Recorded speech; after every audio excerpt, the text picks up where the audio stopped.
Alors, une conférence sur un sujet très vaste.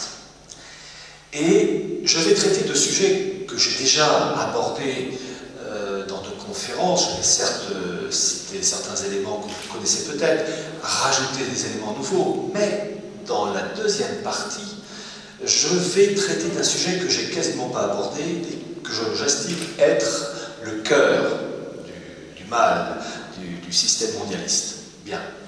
Alors, pour commencer cette conférence, je vais démarrer avec les derniers événements en cours ces dernières semaines, avec une chose qui a étonné nos journalistes et hommes politiques, ce sont les réveils régionalistes en Europe, avec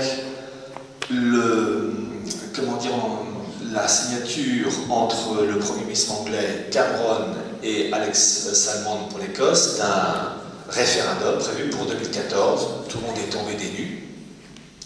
Les élections en Catalogne, dernièrement, c'était le 25 novembre, qui ont donné lieu à l'émergence de partis indépendantistes. Et grosso modo, les 2/3 des députés catalans de gauche et de droite sont pour l'indépendance de la Catalogne, en sachant que lors de la fête nationale catalane, le 11 septembre dernier, vous avez eu environ 1 million de Catalans dans les rues de Barcelone pour réclamer l'indépendance. Certains ont dit 1,5 million, enfin on va plus chipoter, 1 million pour une population de 7,5 millions, vous voyez donc le courant.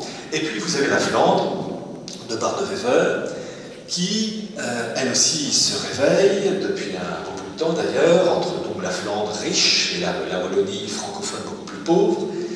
Et là aussi on voit qu'il y a un compte à rebours, et Barde-Wever a eu l'expression, donc le représentant de la NVA, parti indépendantiste flamand, où il a dit que la Belgique allait s'évaporer entre l'Europe et les régions. Et ma foi, le phénomène est très bien vu, puisque vous avez des pouvoirs donnés aux régions et d'autres pouvoirs donnés à l'Union européenne, et dans une relation à trois, je dis toujours ça, dans une relation à trois, comme pour les relations humaines, il y a toujours un en trop. Et dans cette histoire, ce sont les États qui, pris entre le marteau et l'enclume, vidés de leur substance régalienne, c'est-à-dire tout ce qui a trait à l'État, comment il a frappé la monnaie, la diplomatie, etc., eh bien ces États sont vidés de plus en plus de leur substance. Alors, le phénomène va encore plus loin, et il est incolore. Ce sont, et j'en parlais tout à l'heure avec quelques personnes, le fait que les régions, ne serait-ce que pour la France, mais c'est un phénomène général en Europe, les régions vraiment s'émancipent de plus en plus du cadre national, dans ce sens qu'on parle toujours des zones visibles, catalanes, flamandes, etc. Mais vous avez une vision technocratique de l'Europe, dans ce sens que les régions sont dotées de conseils régionaux qui traitent de moins en moins avec l'autorité nationale, mais de plus en plus avec l'autorité supranationale de Bruxelles pour gérer le nerf de la guerre qui est l'argent. Et début octobre 2012, président de la République française, François Hollande, lors de la, lors d'une réunion des régions françaises pour la démocratie locale, a dit qu'il allait favoriser l'instauration de la gestion des fonds structurels, c'est-à-dire la tirelire, entre les régions et Bruxelles, ce qui fait que les régions vont dépendre encore moins de l'autorité nationale, et le phénomène en fait existe déjà dans le cas français, puisque depuis 2003-2004, vous avez l'Alsace qui travaille directement avec Bruxelles pour la gestion des fonds structurels, et le phénomène va simplement être élargi pour toutes les régions françaises. Alors, la sacro-sainte égalité républicaine va en prendre un coup, puisque malheur à ceux qui vont vivre dans des régions pauvres, dans ce sens que les régions vont connaître des diversités en tout genre, d'un point de vue impôt, d'un point de vue remboursement de médicaments, d'un point de vue éducation. Les régions riches comme l'Alsace, il vaudra mieux vivre dans cette région qui s'émancipe de l'autorité nationale qu'en Auvergne. Je rappelle que la SNCF a pratiquement plus construit de voies ferrées pour l'Auvergne, en tout cas pour de nombreuses années. Donc on voit qu'il y a des régions qui peu à peu échappent au tissu industriel. Toute cette dislocation en cours qui a lieu en France, mais partout dans les États européens, l'Italie, entre la partie nord et la partie sud, etc. Ce phénomène rentre dans un processus qui est dû à la volonté, et je le dis et je le répète, des élites allemandes en liaison avec les élites anglo-américaines, qui consiste à fractionner, à disséquer les États européens. Et quand je dis bien donc les élites allemandes, dans ce sens que, évidemment, le peuple allemand, dans cette histoire, est hors-jeu, et à des années-lumière de tout ça. Les élites allemandes ont un rôle à jouer, les politiques, financières, en liaison avec le supérieur anglo-américain, et aussi en liaison avec Israël. Car dans cette histoire, les autorités juives, en France, mais aussi en Allemagne, et dans les pays anglo-saxons, et Israël, évidemment, jouent un rôle premier, mais ça, j'en parlerai surtout dans la deuxième partie de cette conférence. L'Allemagne a toujours eu une vision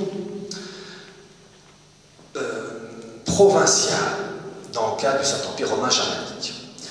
En fait, le principe, et ça je l'avais découvert il y a plus de 10 ans de ça, en étudiant la colonisation germanique en Europe de l'Est au Moyen-Âge.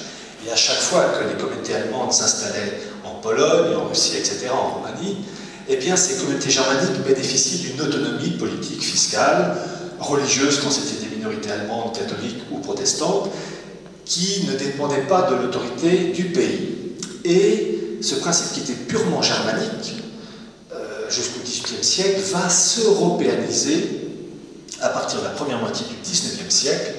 Les élites allemandes, de l'époque, les libéraux allemands plus exactement, vont chercher à étendre le modèle germanique pour toute l'Europe. Alors, tout ça dans un cadre fédéral. Alors il faut lire les termes, les propos tenus par ces gens-là. Je cite de mémoire ces dirigeants, les libéraux allemands, on est dans les années 1845-47, puis 1848, la fameuse révolution, en Allemagne, enfin dans les Allemagnes, où vous avez ces dirigeants qui disent, je cite à peu près de mémoire, il dit ceci: le grand fédéralisme des peuples européens, qui viendra un jour, portera également les couleurs allemandes, tout ce qui est grand, profond et éternel dans toutes les institutions européennes, ne peut être qu'allemand. Qui donc peut encore séparer et couper l'élément allemand de ce qui est européen? Il faut dégager le substrat ethnique de sa gangue étatique avant de procéder à de nouvelles combinaisons. Tout Reich est une sorte de fédération, et toute fédération mérite le nom de Reich. On est dans les années 1840, et déjà à cette époque, ces élites allemandes avaient fédéralisé la France en 5 zones. Vous aviez le groupe oriental, Alsace, Lorraine, Bourgogne, le groupe alpin-rhodanien, le groupe Garonne, c'est-à-dire Languedoc, le groupe Loire, le Languedoc, et la partie Seine-Normandie. Donc divisé en 5 blocs régionaux, et c'est très curieux parce que cette subdivision de la France dans les années 1830-1840 ressemble étrangement à la subdivision de la France actuellement pour les élections européennes, où la France métropolitaine est divisée non pas en 5 mais en 7 blocs. Vous avez un grand Est, un grand Ouest, etc. Donc on voit qu'il y a des traditions qui se perpétuent, et ce qui fait que par exemple le député français au Parlement européen n'est plus le député de la nation, mais le député du Grand Est, le député du Grand Ouest, le député du Sud-Est, etc. Donc on voit déjà cette idée de vider la France de la connotation nationale. Bon. Donc un rôle éminemment important. Tous les textes de la construction européenne sont tous allemands. Charte des langues régionales, Convention cadre pour la protection des minorités, Charte de la démocratie locale, Charte de l'autonomie régionale, coopération transfrontalière, Code civil européen, aménagement du territoire. On est sur Terre, et quand un pays est à l'origine de tous ces textes, on se dit qu'il y a une politique derrière. Moi, à l'époque, quand j'ai fait ces recherches, je me disais, bon, tel pays a fait ceci, tel autre, un autre. Et quand vous voyez la même source, voilà, rien n'est gratuit, il y a des raisons. En fait, les élites allemandes ont un projet qui consiste à établir un pilier européen unifié sous l'égide anglo-saxonne. Et à cela s'ajoute le fait que la crise aidant, l'entêtement colossal des pays européens fait que l'endettement rend esclave. Et quand on est esclave, on est soumis plus facilement à des mesures. Et là, on se rend compte depuis quelque temps que l'Allemagne impose sa discipline budgétaire, son modèle, de plus en plus, avec, tout récemment, ces jours derniers, la reconnaissance, la mise en place d'une union bancaire, c'est-à-dire que la BCE, qui est simplement la Bundesbank, la Banque fédérale allemande, à l'échelle européenne, la BCE va superviser toutes les banques des pays de la zone euro. Donc on voit que le modèle allemand se met en place dans ses structures politiques, dans ses structures économiques, et en fait l'Allemagne ne fait qu'appliquer une mesure qu'il avait déjà appliquée avec succès au cours du XIXe siècle dans le cadre du Zollverein, qui est l'union douanière, où à partir du 1er janvier 1834, la Prusse a imposé ce modèle aux régions de Bavière, du Bade, du Württemberg, du Holstein, etc.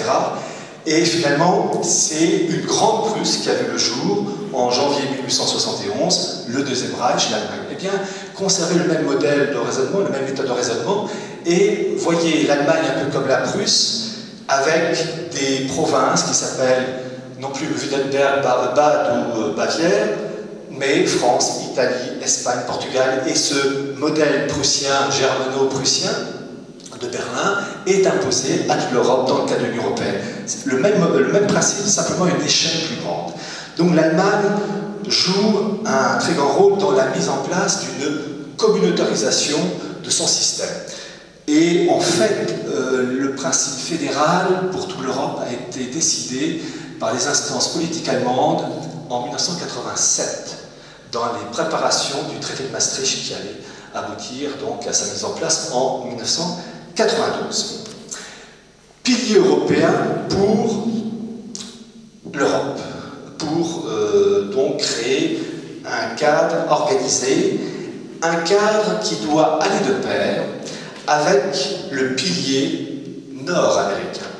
Actuellement, vous avez 3 États qui composent le bloc nord-américain, États-Unis, Canada, Mexique. L'objectif, unifier ce bloc.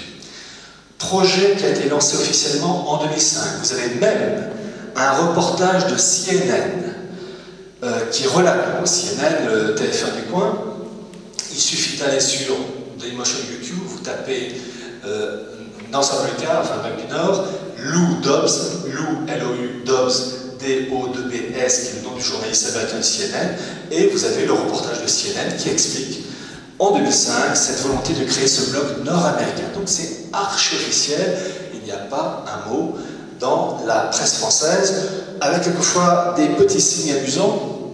En 2010, vous avez un livre de géopolitique qui est sorti sous la plume d'un Normalien qui s'appelle Michel Fouché, et un livre de géopolitique classique, mais quand même à la fin du bouquin, il présente des blocs continentaux avec une légende. Et par exemple pour l'Europe, il donne le nom Union européenne, pour l'Afrique, l'Union africaine.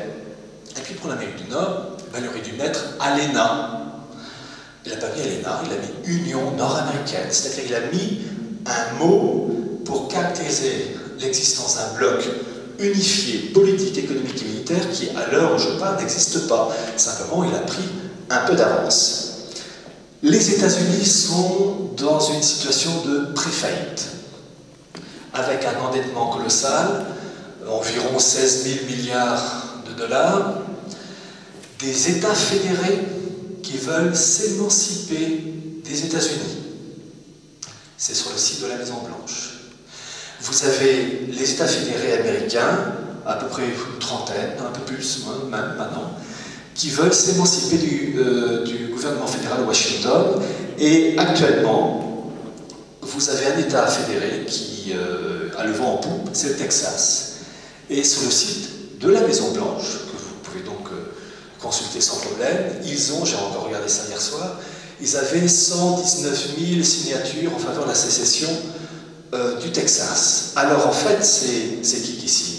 Monsieur tout le monde, mais aussi des élites politiques, économiques.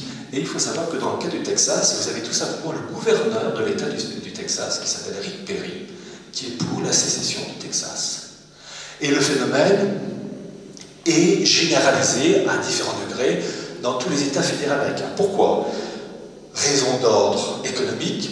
Certains États fédérés ne veulent plus payer pour Washington, et puis on retrouve la même logique avec la construction européenne. Je vous disais que les États sont vidés en Europe de leurs fonctions régaliennes, les régions ont des pouvoirs, l'Union européenne ont des pouvoirs, et donc entre les deux, l'État, vidé de sa substance, peut disparaître. Et bien, dans cette mise en place du bloc nord-américain qui se prépare, eh bien, l'État américain, comme l'État canadien, comme le Mexique, eh bien, n'ont plus vraiment leur raison d'être.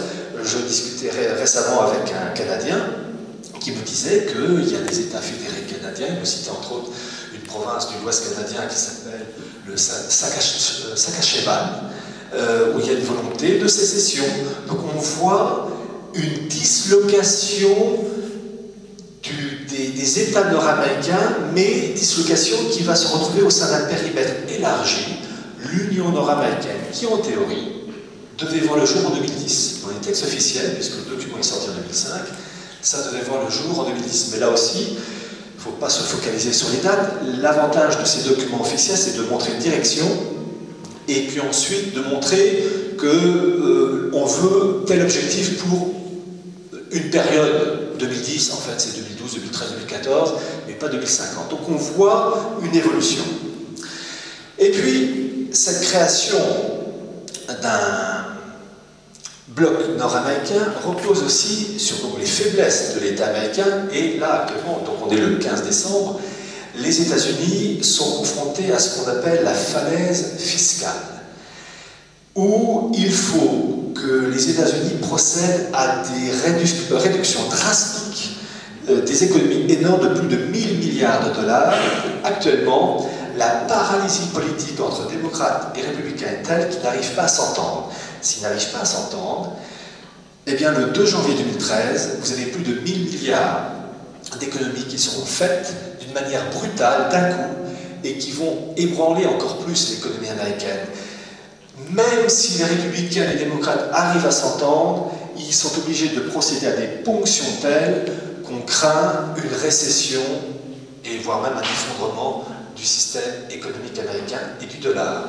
Je rappelle ce document qui est sorti en mars ou avril 2010 au FMI, qui appelait, et le document normalement n'a pas été enlevé, mais à l'époque mars-avril 2010, qui appelait à l'instauration d'une monnaie mondiale à la place du dollar. Donc on voit que le système tremble sur sa base. Bien. Pilier européen, pilier nord-américain, comme une construction mécano, on relie les deux pour créer un bloc euro-atlantique unifié. Et d'ailleurs, ce livre qui s'intitule « La décomposition des nations européennes », j'espère que j'en aurai assez pour vous, a ce titre de l'Union euro-atlantique à l'état mondial. Parce qu'en fait, il faut créer un bloc unifié, un G2, comme dit la Fondation Bertelsmann, de 800 millions de consommateurs. Regardez vos billets d'euros, de 10, de 20, de 50 euros. Vous avez le continent européen, et quand vous regardez bien, vous avez un pont qui va vers le grand large, vers l'Amérique du Nord. C'est ce pont qui préfigure la bascule qui va se faire, qui est en train de se faire, et là j'avoue que les choses s'accélèrent, car dans le cadre de la Commission européenne, vous avez un représentant, un commissaire européen qui s'appelle Karel de Gucht, qui, en liaison avec son homologue américain qui s'appelle Froman, espère mettre en place un bloc euro-atlantique unifié pour le milieu de l'année 2014, dans un an et demi. D'autres textes officiels pour le bloc euro-atlantique disent 2015. On ne va pas chipoter, milieu de l'année 2014, 2015, même si c'est 2018, on y est.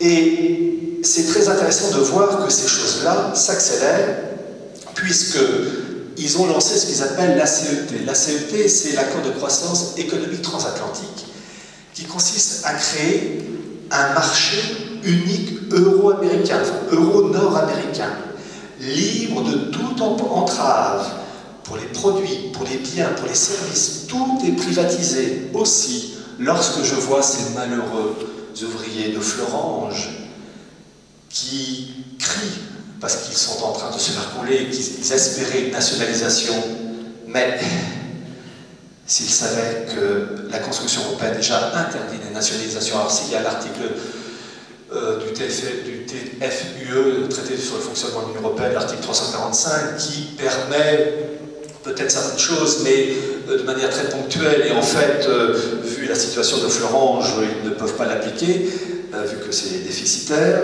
et qu'ils ont de graves problèmes. Je pense au dirigeant syndicaliste Édouard Martin, qui, qui rappelait la visite de François Hollande le 24 février 2012, où il disait « Monsieur le Président, rappelez-vous lorsque vous êtes venu avec toutes vos promesses, mais le pauvre homme, il n'a pas compris que d'abord un président de la République n'est qu'un employé du système, comme les Angela Merkel, comme les Cameron pour l'Angleterre, comme les Obama. C'est pas eux qui ont le pouvoir, premièrement. Et deuxièmement, il n'a pas compris qu'avec l'instauration du bloc euro-atlantique, tout doit être privatisé. Ce qui fait que, par exemple, des telles pratiques, une compagnie téléphonique de portable, une compagnie de téléphone de portable américain, pourra s'implanter en France si les conditions sont plus avantageuses pour cette compagnie américaine que Orange ou SFR. Ça va être vraiment un bloc arasé, unifié. Pourquoi? Parce qu'il faut créer ce bloc euro-atlantique de 800 millions de consommateurs pour faire contrepoids à la Chine. Parce que ce bloc euro-atlantique, c'est 40% du PIB mondial et c'est 680 milliards d'échanges de biens et de services. Donc c'est un bloc énorme pour faire contrepoids à la puissance chinoise. Mais c'est ça qui est intéressant, il faut toujours voir des points clés qui déterminent l'avenir. Et il y a un point clé qu'il faut toujours voir, c'est la démographie. Vous avez des expressions du style, dans la vie de tous les jours, dis-moi qui tu fréquentes, je dirai qui tu es. Eh bien, en politique internationale, c'est fréquente la démographie, enfin, étudie les chiffres de la démographie et je te dirai l'avenir du pays. Il y a une étude qui est sortie sur la Chine, sur la démographie chinoise. Alors, la Chine, plus d'1,3 milliard d'habitants, puissance montante colossale, mais avec des faiblesses immenses. Il y a 33 ans de ça, en 1979, ils ont lancé la politique de l'enfant unique. L'enfant unique, alors qu'il faut, pour un renouvellement de la génération, d'un point de vue statistique, 2,1. En fait, 3. L'enfant unique, et ce qui s'est passé, c'est que les Chinois, avec l'enfant unique, ont supprimé aussi les nouveau-nés filles. Alors, le résultat, il est catastrophique. Et la Chine me fait penser à un monstre qui est en train de s'élancer, qui va retomber façon soufflée, mais d'une manière plus que bruyante, car les séquelles démographiques sont telles que la Chine va dérailler. Une étude est sortie d'un institut américain qui s'appelle le CSIS en 2009 sur la démographie chinoise. Et quand on connaît ces chiffres-là, on connaît l'avenir du pays. Ces chiffres, je les ai notés. Le point PIB de plus de 1,3 milliard d'habitants, il est dit que de 2005 à 2050, la population de plus de 60 ans passera, je donne des chiffres arrondis, passera de 140 millions à 440 millions. En gros, triplé.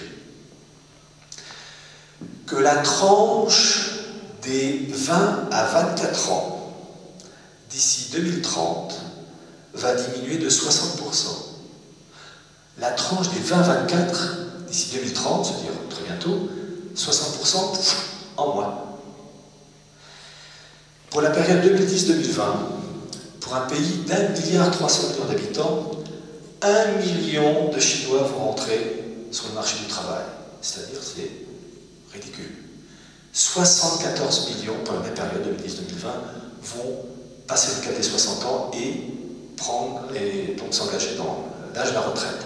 Donc vous voyez tous les décalages. Une population de plus en plus âgée, à la base une pyramide des âges de plus en plus étroite, et anormalement étroite parce qu'il y a l'enfant unique mâle, les filles sont supprimées à la naissance, voire même dans la grossesse, et on estime qu'il y a environ une quarantaine de millions de femmes et de jeunes femmes en moins.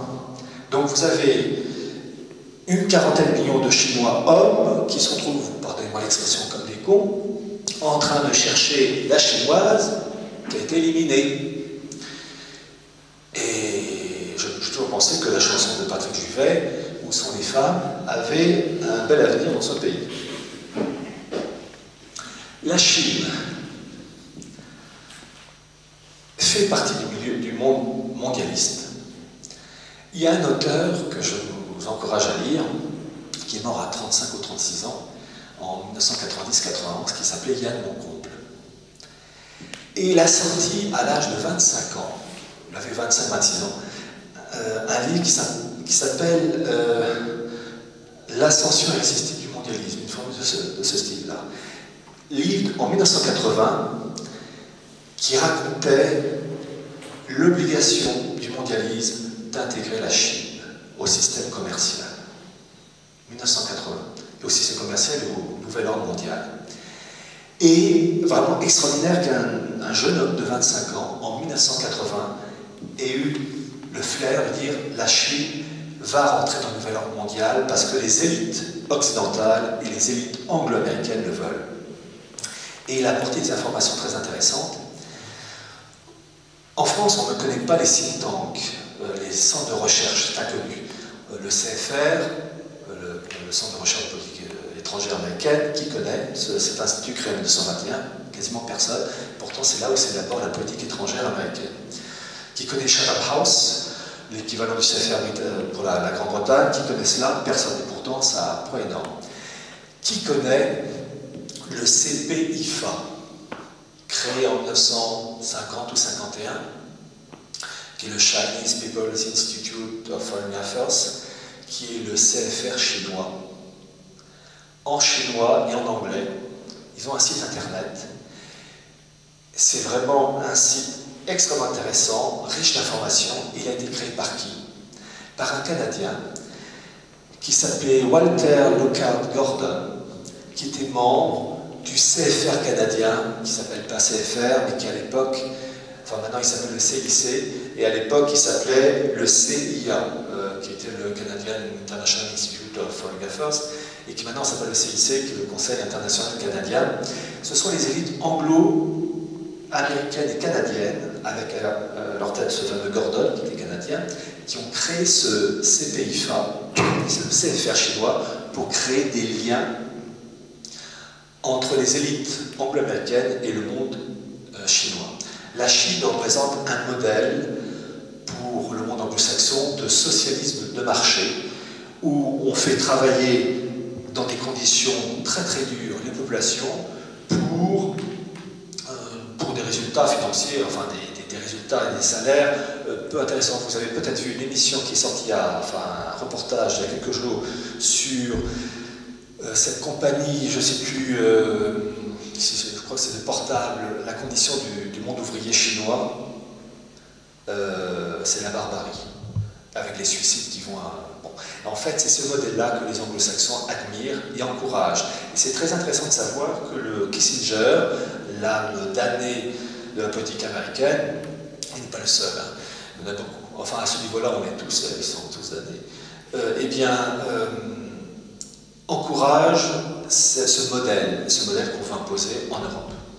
Bon. Ce bloc euro-atlantique, je vous conseille, je crois que je le dis, pas toujours, mais très souvent dans les conférences, mais je vais le redire, vous avez un institut qui, je vous ai cité le CFR, vous avez cité le CPIFA, le CFR chinois, le CIC pour le Canada, Chatham House pour l'Angleterre. Il y a un institut qu'il faut connaître, qui devrait être évoqué, on va dire, à toutes les émissions de France et de Navarre, mais presque, qui s'appelle le TPN. TPN, c'est le sigle en anglais pour le réseau politique transatlantique, qui a été créé en 1992, qui est un institut bicéphale euro-américain, qui est dirigé par un député anglais au Parlement européen, qui s'appelle James Ellis, et qui, d'une puissance colossale, puisqu'il est financé par, je crois, toutes les multinationales du monde, avec le soutien de tous les think tanks. Et il travaille main dans la main avec la Commission européenne pour l'élaboration de textes et de documents pour l'instauration de ce bloc euro-atlantique, qui lui-même devra faire le poids face à la Chine, face à d'autres blocs qui se mettent en place, entre autres un bloc qui a vu le jour à la fin de l'année 2011 sous l'impulsion de Poutine, et je vais préciser, comment dire, donner les mots utilisés par Poutine, la mise en place d'une union eurasiatique supranationale, comme l'est l'Union européenne, c'est-à-dire qui est contre les intérêts russes. Alors, compte tenu que je m'adresse à une population catholique, pas tous, mais pour beaucoup, même si ça passe sur une vidéo YouTube Dailymotion, je vais quand même dire une chose. Certains voient en Poutine un espoir, et c'est vrai que face à la situation actuelle, on a tendance à chercher des points de sauvetage. Mais si on a une vision catholique, une vision, oui, chrétienne de la politique, de la géopolitique, il faut savoir qu'il y a des marques indélébiles. Au même titre qu'une personne est marquée par ses origines sociales, ethniques, son éducation, un pays est marqué aussi par ses origines. La Russie a été marquée par un événement grandiose qui est la révolution de 1917, la révolution bolchevique.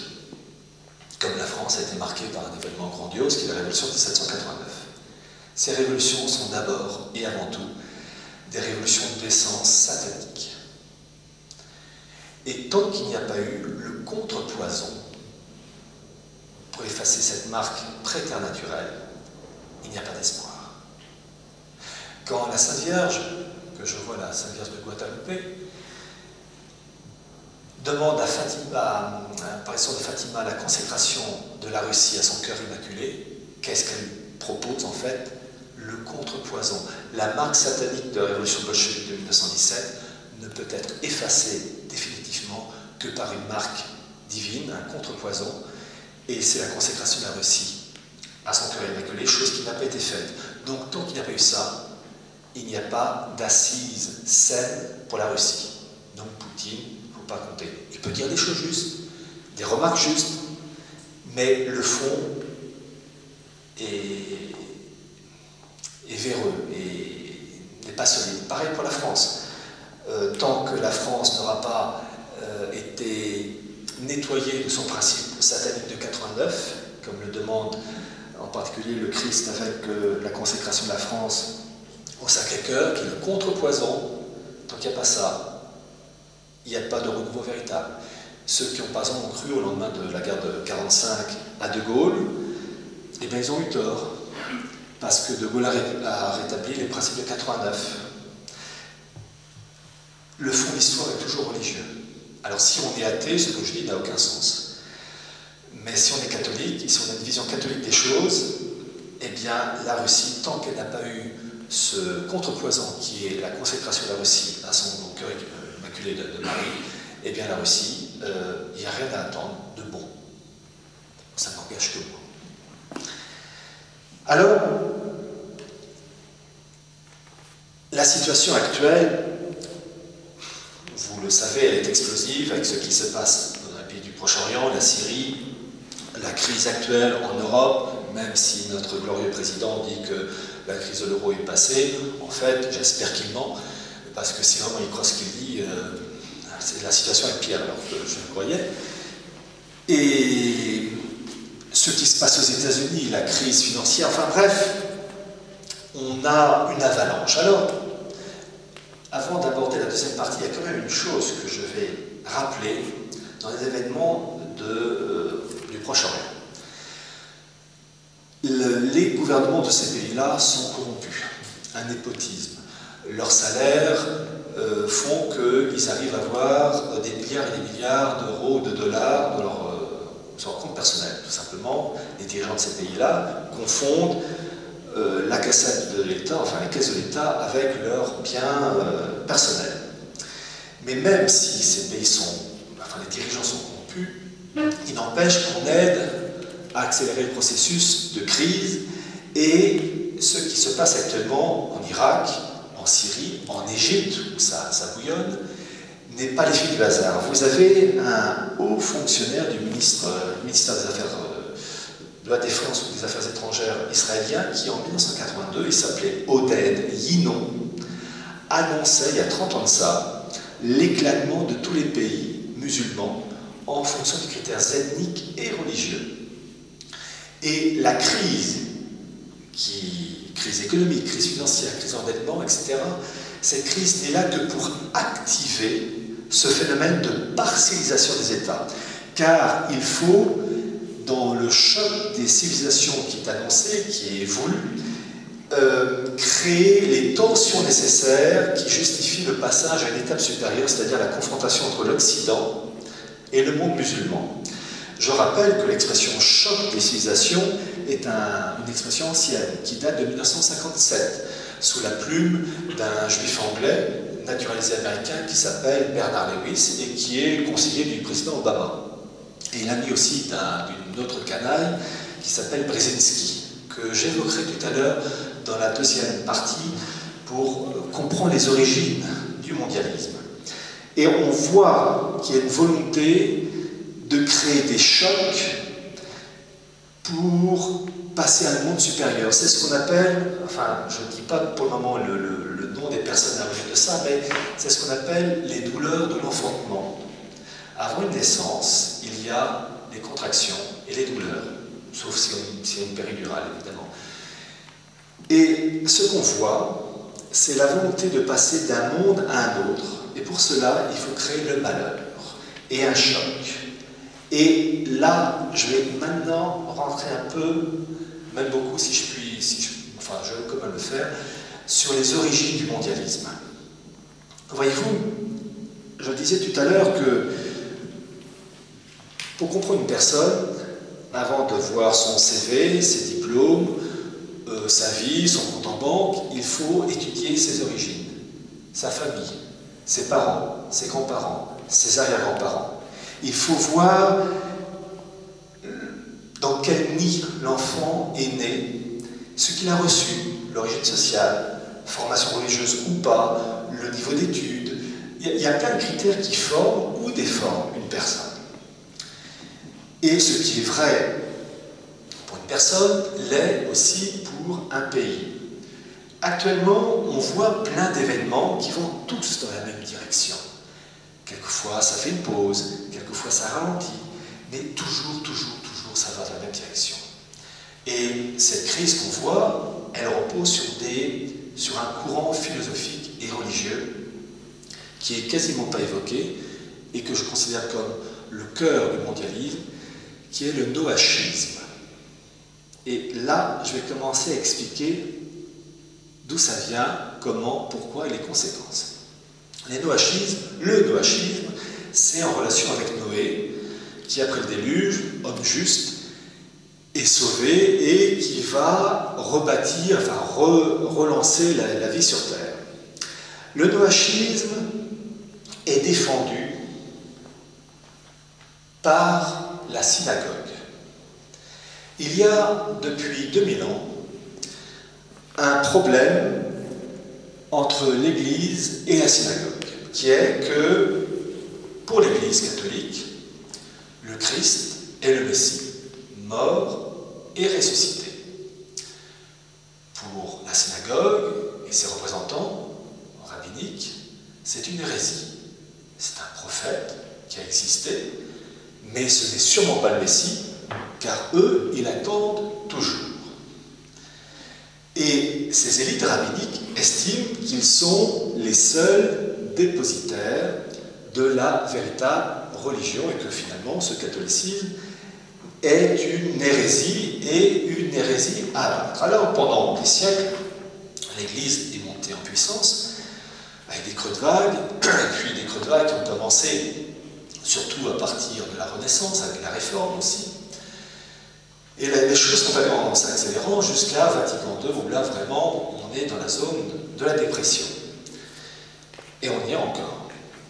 Le judaïsme est complexe. Il y a des variétés, il y a des rivalités internes, mais le fait de refuser le Christ comme Messie, et donc de s'opposer à l'Église, a créé dans ce milieu, dans ce monde juif, des ambitions, des espoirs. Et vous avez des messies dans le monde juif qui sont apparus.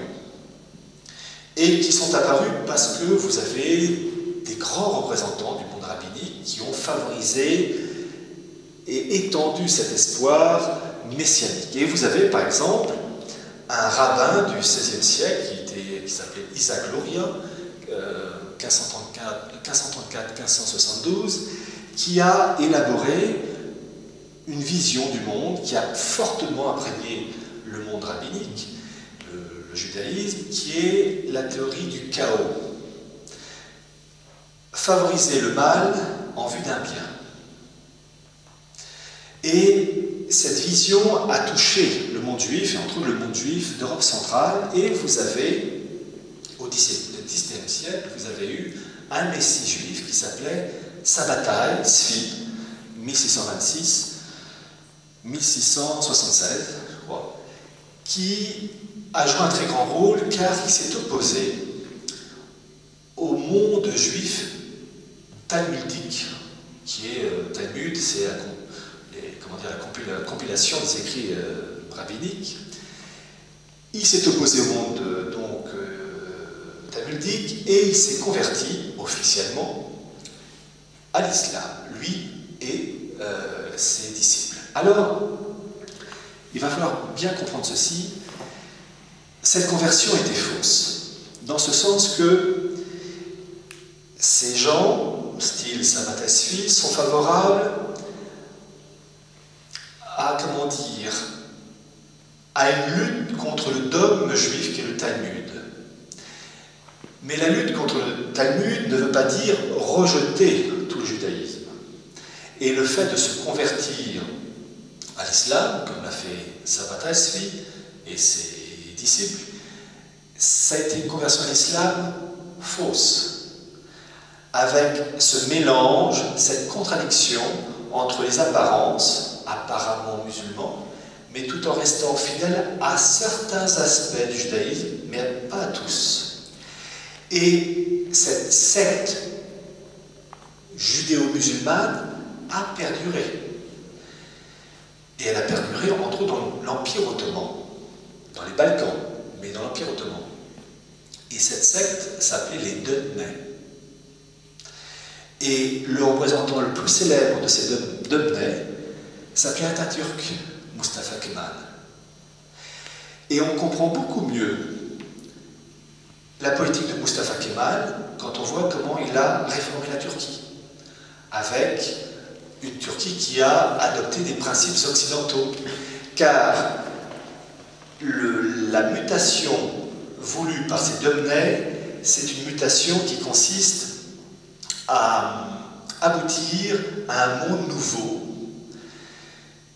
qui doit annoncer la victoire d'un messianisme triomphant. Et ce phénomène, on le retrouve un siècle plus tard. Je vous ai cité Sabbatai Tzvi, 1626-1676, un siècle plus tard, avec un autre messie polonais, juif polonais, qui s'appelait Jacob Frank, qui lui est né en 1726 et mort en 1791, et lui et ses disciples, 10 à 20 000 personnes, se sont faussement convertis au catholicisme. Une apparence catholique, rejeter une partie du judaïsme, le Talmud, tout en faisant du catholicisme un catholicisme frelaté, comme les Dönmei avec l'islam. Et pour Jacob Frank, ceux qui se sont donc faussement convertis au catholicisme, on les a appelés les franquistes. L'expression utilisée par ces gens-là pour activer le retour du Messie, c'est la rédemption par le péché. Faire le mal en vue d'un bien. Et quand je dis faire le mal, c'est tout, partout, tout ce que vous voulez, le plus tordu, le plus salace. C'est le mélange du bien et du mal, de la perversion et de l'aversion. Ce qui est absolument incroyable, c'est de voir que ces gens-là ont trompé énormément de monde. Et Jacob Frank, qui a entraîné avec lui 10 à 20 000 personnes, a réussi à se convertir avec le soutien des autorités de l'Église de l'époque et du roi de Pologne de l'époque, qui s'appelait Auguste III. Fausse conversion qui a permis à ces gens d'être, pour la plupart, anoblis et à ne plus être considérés comme juifs, alors qu'en fait, ils étaient entre deux eaux, une façade catholique, mais en fait, respectant certains aspects du judaïsme. Et la perversion du système fait que ces franquistes, faussement convertis au catholicisme, eh bien, ont combattu, au nom du catholicisme, les juifs, respectant le Talmud. Vous voyez la situation très curieuse, très tordue, de gens officiellement catholiques commettant des actes antisémites, alors qu'en fait, c'était des gens faussement convertis au catholicisme, car ayant conservé certains aspects du judaïsme, une sorte de perversion subtile de l'esprit qui fait que une poule ne pourrait pas retrouver ses poussins. C'est allé très loin, parce que la conversion de ces gens-là leur a permis d'être, pour la plupart, anoblis. Et une chose qu'il faut comprendre, c'est que pour expliquer quelquefois des situations actuelles, il faut remonter longtemps en arrière. Et il y a un auteur qu'il faut lire qui s'appelle Charles Novak, qui a écrit dans un bouquin qui est sorti récemment sur Jacob Frank, et qui donne toute une liste de noms de juifs polonais, mais aussi un peu d'Allemands, un peu de Bohême et de Moravie, et un peu d'Autriche, mais c'est essentiellement polonais, de juifs polonais, qui se sont faussement convertis au catholicisme et qui ont ensuite occupé des postes clés pour diffuser leur poison. Et il a donné une liste de noms, il y a des noms qui ne me disaient rien. Il y en a certains qui m'ont dit aussi quelque chose. Et ici, par exemple, un nom d'une famille juive franquiste, donc faussement convertie au catholicisme, qui s'appelait les Brandeis. Les Brandeis, personne ne connaît en France. Moi, j'ai connu, enfin, j'ai tout de suite sursauté parce que vous avez un descendant glorieux de la famille Brandeis, qui s'appelle Louis Brandeis, qui était le président de la Cour suprême des États-Unis en 1918-1919, et qui, en liaison avec les Knighbrites et le président Wilson, a élaboré et soutenu la protection des minorités juives en Europe centrale.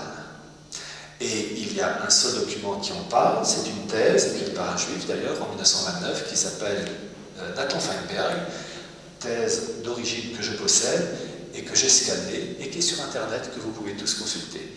Vous tapez thèse Nathan Feinberg, F-E-I-N-B-E-R-G.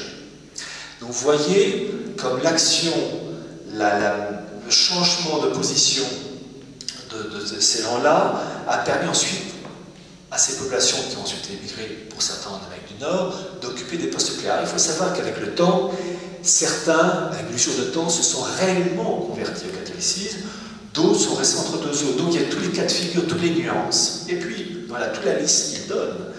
Il y a une famille franquiste, anoblie, polonaise, qui a eu un descendant archi-célèbre, que beaucoup ici connaissent, cette famille noblesse franquiste qui s'appelait, au XVIIIe siècle, les Brzezinski, dont le descendant s'appelle, un de ses descendants, Zbigniew Brzezinski. Donc vous voyez, apprenez, en tout cas intéressez-vous à ça, Jacob Frank, parce que là on touche au cœur, parce que ce qu'il faut comprendre, c'est comprendre la tournure d'esprit de ces gens-là. On est au XVIIIe siècle, c'est le siècle des Lumières, enfin des Lumières ténébreuses, car c'est un siècle anticatholique qui va vraiment toucher la société, et la monarchie française va écrouler à cause de ça. Mais pour vous montrer le mal profond, quand Jacob Frank s'est converti officiellement, il a eu un parrain, comme tous les autres, mais vu que c'était le grand Manitou dans l'histoire, il a eu le parrain le plus élevé, le roi de Pologne, Auguste III. Donc déjà, on se rend compte qu'Auguste III n'avait pas le nez creux, parce qu'il y avait quand même des bruits qui couraient sur les partouzes de ces franquistes qui faisaient le mal en vue du bien. des trucs d'orgie, enfin, bon, il y avait quand même des personnes qui disaient attendez, bon, la conversion j'en rien contre, mais ils ne sont pas nets certains. Malgré tout, ils ont réussi. Et donc Auguste III a été le parrain de Jacob Frank, qui s'est donc converti, je ne sais plus si c'est à Cracovie ou à Varsovie, peu importe. Le fait qu'Auguste III, roi de Pologne, n'ait pas vu clair, on est dans les années 1760, par là, on est en plein dans l'ère des Lumières, montre un esprit tordu, complètement, pardonnez-moi l'expression, javelisé.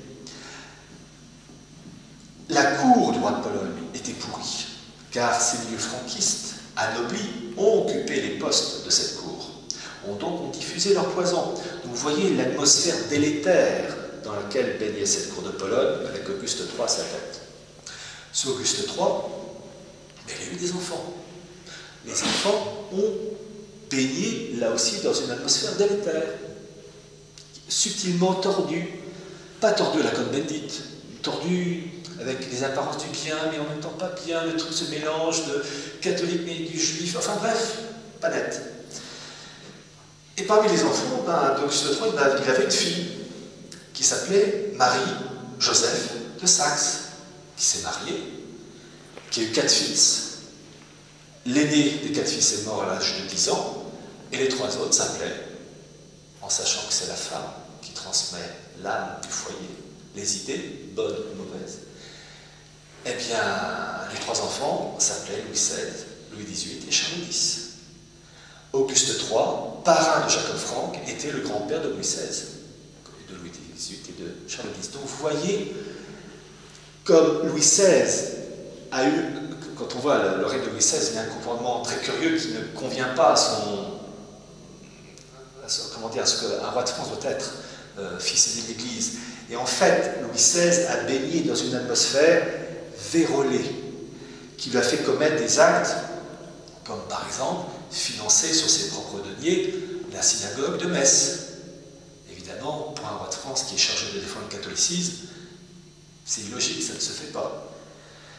Donc on voit la perversion des esprits très subtile. Je rappelle cette chose absolument incroyable. L'aumônier du roi Louis XVI s'appelait l'abbé Vermandois. Je crois que c'est ça, Vermandois ou Vermandon. J'ai noté son nom, je crois que c'est Vermandon, peu importe, Vermandon. Eh bien cet abbé aumônier du roi Louis XVI était officier du Grand Orient de France. Pauvre Louis XVI. Cette information, vous pouvez la trouver dans un livre magistral d'un homme pour qui j'ai une grande admiration, qui est Monseigneur Delassue, dans le livre La conjuration antichrétienne. Vous tapez sur internet Monseigneur Delassue, conjuration antichrétienne, vous avez tout l'ouvrage. Et c'est lui qui donne cette information en mettant la source, l'ouvrage, où il y a toute une liste de francs-macs, dont l'aumônier du roi Louis XVI. Bon, on voit que le mal était profond. Donc on voit, ces gens-là ont occupé les postes clés et vérolé. Alors, Vermandon, c'est ça. Alors, pour bien comprendre cet esprit, je vais citer un autre exemple. Vous avez une famille allemande qui a été touchée par ce qu'on appelle l'occultisme, une famille royale, enfin oui, royale, qui était la famille de Hesse.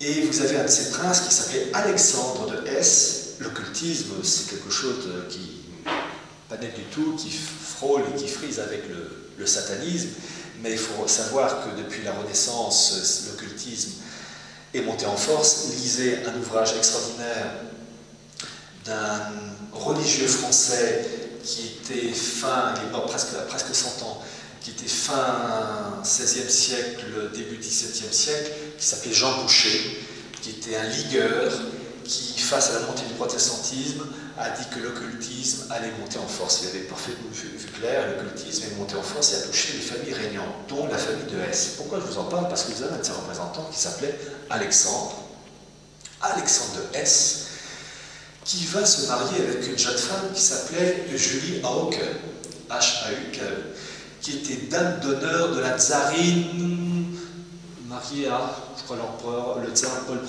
Je ne suis pas tout à fait sûr, mais bon, 18e siècle. Et ils vont prendre un nom.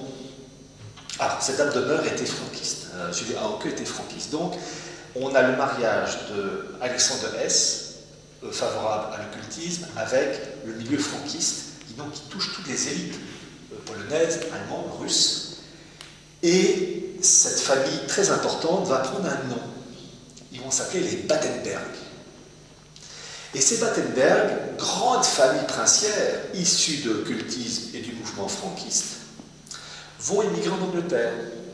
Et en 1914, du fait de la guerre avec l'Allemagne, le Deuxième Reich, ils vont changer leur nom, comme ça a été le cas pour la famille britannique, royale britannique, qui à l'origine s'appelait les Saxe-Cobourg, et qui en 1914 vont s'appeler les Windsor.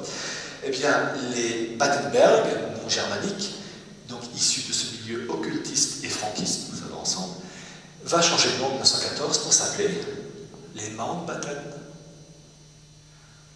Et un des descendants, c'est le mari de la reine d'Angleterre, le mari de la reine Elisabeth II, qui est un descendant direct des Mountbatten, des Battenberg, issus de ce courant franquiste. Pour vous dire comme ça a subtilement vérolé les élites. Pour faire le mal, je vous demande une chose. Apprenez à faire le mal. De manière subtile, perverse, en réfléchissant, en mélangeant avec le bien. Évidemment, je mets des guillemets. Mais je veux dire par là que le mal le plus efficace, c'est ça. Car ça vous vérole les esprits comme une roue voilée. La roue, elle est là, mais elle est voilée. Et ça pervertit des générations, ça pervertit des politiques temporelles et spirituelles, à tel point que certains ont dit que Jean-Paul II était issu d'une famille franquiste. Il n'y a aucune preuve. Avec ce que je sais, il n'y a aucune preuve. Puisque sa famille est originaire de Cracovie, qui était un très haut lieu du franquisme. En revanche, un des bras droits du pape Jean-Paul II, qui était évêque, qui s'appelait l'évêque Turovski, se réclamait du franquisme. Donc vous voyez comme cet événement du XVIIIe siècle a touché 2 siècles après, même plus de 2 siècles, la papauté avec un des conseillers et amis de Jean-Paul II, issu de ces mouvements délétères, faussement convertis, avec tous les degrés de nuance de bien et de mal. Donc il faut vraiment connaître ça parce qu'on comprend beaucoup mieux l'évolution du monde. N'oubliez jamais, ce sont les minorités qui font l'histoire, en bien comme en mal. La masse, elle fait que suivre. Alors quand le meneur est bien, tant mieux. Quand le meneur est mauvais, l'humanité le paie. Alors, je vais continuer dans les dessous de l'histoire. Et je vous dis, plus ça pue, mieux c'est. Plus c'est vrai. Hélas. Quand on voit la perversion des élites, où on voit finalement une lutte permanente pour amoindrir le catholicisme, amoindrir l'autorité des chefs d'État, et dans le cas de la France finit l'Église du roi Louis XVI, décapité le 21 janvier 1793. On se dit, je veux bien les filles, entre guillemets, du hasard, 1 fois, 2 fois, 3 fois, mais quand il y a une permanence continuellement, là, il n'y a plus de hasard. Alors, certes, le monde, depuis la Renaissance, a été certes marqué par la Renaissance, la Réforme, par le paganisme. Il faut voir les révolutionnaires français, le paganisme a touché les esprits. Mais ce ne sont que les branches du mal. Ce qu'il faut voir, c'est la racine. Et j'avoue que j'ai été converti, et je le dis guillemets, par un rabbin. Un rabbin qui s'appelait le rabbin Élie Ben-Amozeg, 1823-1900, qui a écrit plusieurs ouvrages, dont son dernier, Israël et l'humanité. Il est mort en 1900, il n'a pas eu le temps de voir son bouquin apparaître, la première version est sortie en 1914. Ce Élie Ben-Amozeg était rabbin en Italie, rabbin de Livourne, et un peu le saint Thomas d'Aquin de la pensée rabbinique. Son livre est un peu la somme théologique. Je vais vous expliquer ce qu'il raconte et je vais lire quelques extraits de son bouquin parce qu'il le dit d'une manière tellement extraordinaire. Je vais vous expliquer d'abord l'aspect théorique de la chose. Ensuite, je verrai l'aspect pratique avec le deuxième auteur qui lui aussi m'a sidéré par son action. Je vous parlais du noachisme. Elie Ben Amozeg veut, pour les non-juifs, les gentils, favoriser la mise en place du noachisme. Le noachisme, c'est la religion de l'humanité, les juifs en moins. Je vais vraiment restituer la manière la plus fidèle possible sa pensée. Le noachisme, donc, d'après l'homme juste qui était Noé, c'est quoi? Ce sont 7 lois. Premièrement, avoir des magistrats. Et les 6 autres lois, c'est pour lutter contre. Je vais même d'abord vous citer exactement dans l'ordre ces 6 mesures. Les 6 sont les 6 mesures du noachisme qui sont mises en avant, c'est défendre, s'opposer à tout ce qui est sacrilège, polythéisme, inceste, homicide, le vol et l'usage d'un membre d'un animal vivant. Voilà les 7 lois du noachisme, qui doivent être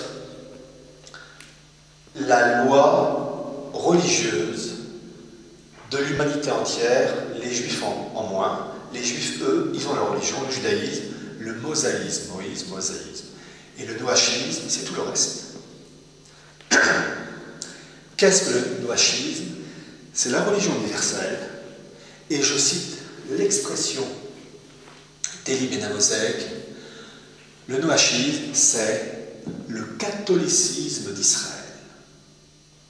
Alors, qu'est-ce qu'il veut dire par là? Il dit, les juifs sont le véritable dépositaire de la vraie religion. L'Église catholique a usurpé avec ce Christ qui s'est prétendu prophète, Messie, mais c'est du top, c'est du faux. Bon. Et il dit, il faut que l'humanité retrouve la vraie foi et la vraie religion. Et pour cela, il faut que l'humanité retrouve comme fondement les lois du noachisme. Il précise bien, toutes les religions de la terre sont bonnes à partir du moment où elles adoptent les lois du noachisme, le noachisme, et qu'elles s'appuient sur le monothéisme, un seul Dieu. Le noachisme est contre le polythéisme. Le judaïsme, c'est un seul Dieu. L'islam, un seul Dieu. L'islam ne gêne pas. Et les Ben Amozeg et toute la tradition rabbinique, parce que l'islam correspond au noachisme. L'islam, c'est une religion monothéiste. Le christianisme, pour les catholiques, le christianisme est un monothéisme. Mais pour les juifs, la synagogue, c'est faux. Pour le judaïsme, le catholicisme est un polythéisme à cause de la Sainte Trinité, Dieu le Père, Dieu le Fils, Dieu le Saint-Esprit. Et dans son livre, Ben Amozeg dit que la religion catholique est un trithéisme. Donc une religion polythéiste qu'il faut abattre, qu'il faut réformer. C'est-à-dire que si la religion catholique éradique cette Sainte Trinité, qui est la caractéristique même du catholicisme, c'est bon. Il va de soi aussi la Sainte Vierge, l'Immaculée Conception, Mère de Dieu, ça aussi, ça doit dégager. Donc, si le catholicisme se réforme en supprimant certaines de ses caractéristiques, ce catholicisme deviendra le catholicisme d'Israël. C'est même carrément le titre d'un de ses chapitres, pour vous dire comme c'est bon. Alors, quand il dit ça, il dit bien que la religion juive, le mosaïsme, c'est uniquement pour les juifs, pour l'humanité, le noachisme. Alors, je vais lire quelques extraits de ce qu'il a écrit à la fin du XIXe siècle. Et vous allez voir l'importance de ses écrits. Or, de toutes les religions anciennes, le judaïsme est la seule qui déclare posséder un idéal religieux pour l'humanité tout entière. Et par un privilège exceptionnel. Il a déjà donné naissance aux deux grandes religions qui se partagent actuellement le monde civilisé et qui croient avoir pour elles l'avenir. La transformation à opérer sera donc d'autant plus facile et plus naturelle qu'il s'agit en réalité de l'idéal que le christianisme et l'islamisme ont cherché à faire prévaloir. Seulement, leur œuvre n'est qu'une copie qui doit être mise en face de l'original. Donc, vous avez entendu, l'islam et le christianisme sont des copies face à l'original judaïsme. Partout où elle se trouvera infidèle, partout où elle aura péché, soit par excès, soit par défaut, partout enfin où il sera établi que les idées étrangères ont réussi à s'introduire, la rectification s'imposera d'elle-même. Il ne s'agit ni de démolition, ni de révolution religieuse, ni de reconstruction à nouveau. Il ne doit y avoir ni déchirement, ni solution de continuité. Le christianisme sera toujours ce qu'il prétend être, le messianisme. Seulement, dans toutes ses parties défectueuses, il se sera réformé. Et quand il dit ça, c'est Sainte Trinité et l'Immaculée Conception. Je continue, page 41, où il dit ceci.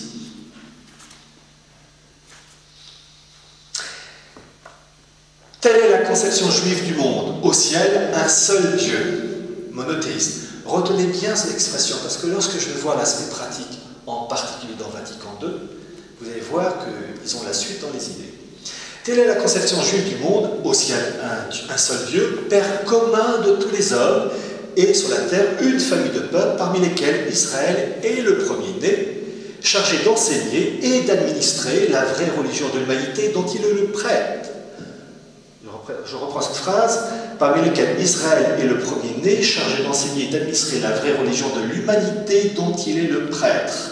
Cette religion est la loi de Noé. C'est celle que le genre humain embrassera au jour du Messie et qu'Israël a la mission de conserver et de faire prévaloir à son heure. Mais comme peuple prêtre, comme nation consacrée à la vie purement religieuse, Israël a des devoirs spéciaux, des obligations particulières qui sont comme une sorte de loi monastique, de règles claustrales, une constitution ecclésiastique qui lui reste personnelle en raison de ses hautes fonctions. Donc, le judaïsme doit être l'intermédiaire entre le Dieu unique et le reste de l'humanité, les gentils, les non-juifs, cœur de l'humanité. D'ailleurs, c'est même l'expression qu'il utilise. C'est-à-dire que le judaïsme, le peuple juif est le cœur de l'humanité, l'intermédiaire entre l'humanité, régie par le noachisme, les 7 lois, et le peuple prêtre, le peuple juif. Bon.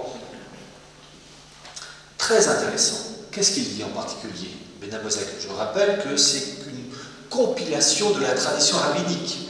Donc c'est pas, certes c'est Ben Amozek qui l'écrit, mais il ne fait que reprendre, entre autres, je vous citais tout à l'heure Isaac Luria, le rabbin Isaac Luria, il reprend les travaux d'Isaac Luria. Donc c'est une compilation, c'est une somme théologique. Il dit ceci, refus d'un médiateur entre Dieu et l'homme. Le judaïsme, très bien, un rabbin n'est pas un médiateur, c'est entre guillemets, c'est un prof. L'islam, pas de problème, il n'y a pas de clergé. Le protestant, le pasteur, c'est un fonctionnaire. Révolution française. Rappelez-vous, quand vous avez cette idée en tête, pas de médiateur, le roi de France, lieutenant du Christ. Ah, ça c'est un médiateur. Évidemment, quand on lui coupe la tête et qu'on supprime la monarchie droit divin, il n'y a plus de médiateur. Ah, ça va dans la bonne direction. Et la loi civile du clergé, avec les prêtres jureurs, qui étaient des simples fonctionnaires, qui étaient des protestants déguisés finalement. Plus de médiateur. Donc on voit qu'il faut effacer, parce qu'il y a une seule religion qui les embête, c'est le catholicisme, car le prêtre est le transparent de Dieu. C'est le médiateur qui peut remettre les péchés. C'est quand même pas donné à tout le monde. Ça, c'est à abattre. Et vous allez comprendre pourquoi, parce que ça va encore plus loin. Donc l'importance. Alors, je reprends le livre d'Élie, page 99. Il dit ceci. Celui en effet qui croirait que Dieu, béni soit-il, existe, que sa loi est véritable et qui se bornerait à introduire entre Dieu et lui un médiateur, transgresserait par là sans aucun doute, le commandement « Tu n'auras pas d'autre Dieu devant moi ». Mais ce précepte ainsi violé, la loi n'en subsiste pas moins tout entière, en sorte qu'il n'y a pas lieu de le compter au nombre des articles fondamentaux de la foi. Alors, il admet quelques modifications, mais vous allez voir lesquelles. Le rabbin Isserles répond et dit ceci: « À mon humble avis, toute la loi est en péril par le fait d'introduire un médiateur entre Dieu et nous. Il y a là un prétexte à nier Dieu en disant que le médiateur seul nous suffit, comme cela s'est vu d'ailleurs à l'origine du polythéisme. Pour le judaïsme, pour la synagogue, le polythéisme introduit le relativisme dans la religion. Donc c'est à supprimer, Dieu unique, pas de médiateur. Donc, pas de médiateur, l'islam c'est bon, le judaïsme c'est bon, protestantisme c'est bon, catholique, il y a un médiateur, il va falloir s'en occuper. On va voir ça avec Vatican II tout à l'heure. Il continue. Considérant que le judaïsme et que le peuple juif, la synagogue, c'est le cœur de l'humanité, il faut éradiquer l'aspect qui freine finalement à la mise en place du noachisme, qui est le catholicisme, car le prêtre et le sacerdoce qui va avec, qui fait que lorsque le séminariste est ordonné prêtre, il est un homme par certains aspects, mais dans d'autres domaines, il ne l'est plus. Il a des caractéristiques qui en font le transparent du Christ, selon cette expression connue de certains.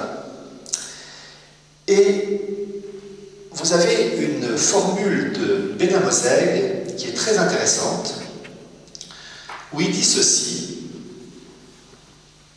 Écoutez bien, parce que l'événement, il s'est produit il y a quelques semaines. De là aussi cette belle théorie de la Kabbale, c'est la tradition ésotérique du judaïsme, de là aussi cette belle théorie de la Kabbale qui fait de l'union et de la concorde des esprits ici-bas le moyen de réaliser la descente et l'établissement de la divinité sur la terre. De là aussi cette belle théorie de la Kabbale, je reprends, qui fait de l'union et de la concorde des esprits ici-bas le moyen de réaliser la descente et l'établissement de la divinité sur la terre. C'est-à-dire que si on arrive à une unité de pensée partout dans le monde, le Dieu des Juifs pourra revenir, le roi d'Israël.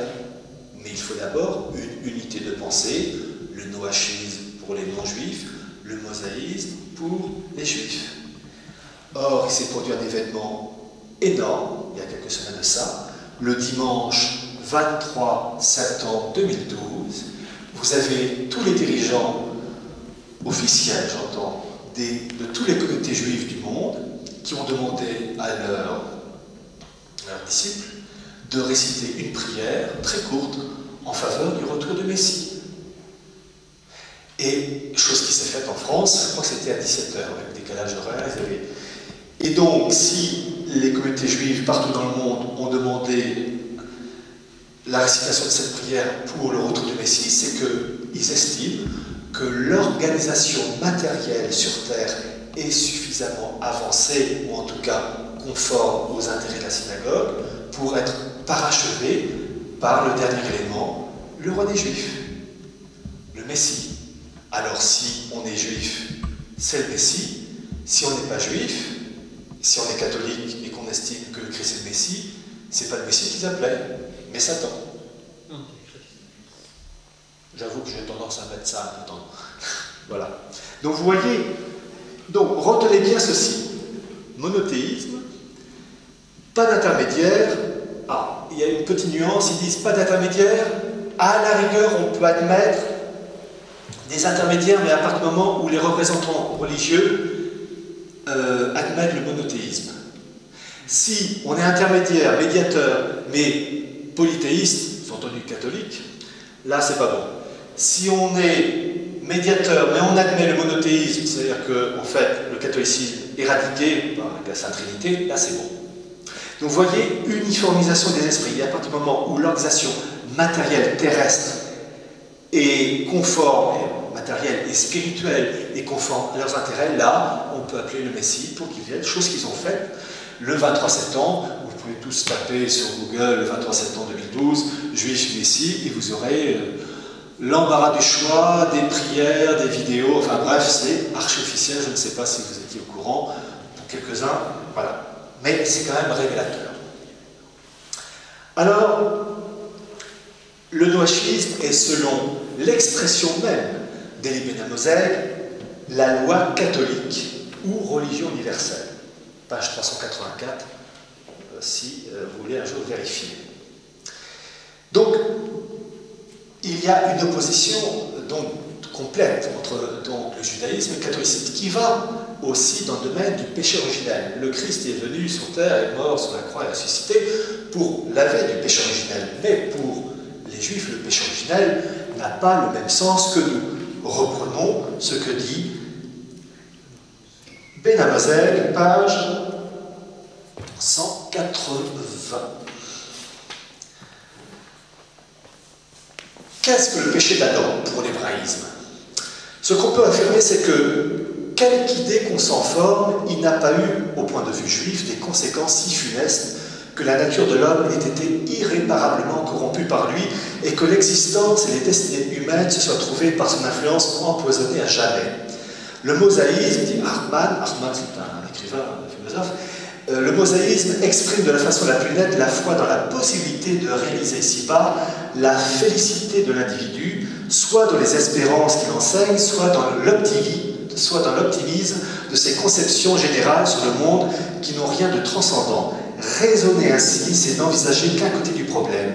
Moïse n'a pas seulement foi au progrès, ce progrès qu'on entend dans toutes les hérésies, qu'elles soient communistes ou libérales.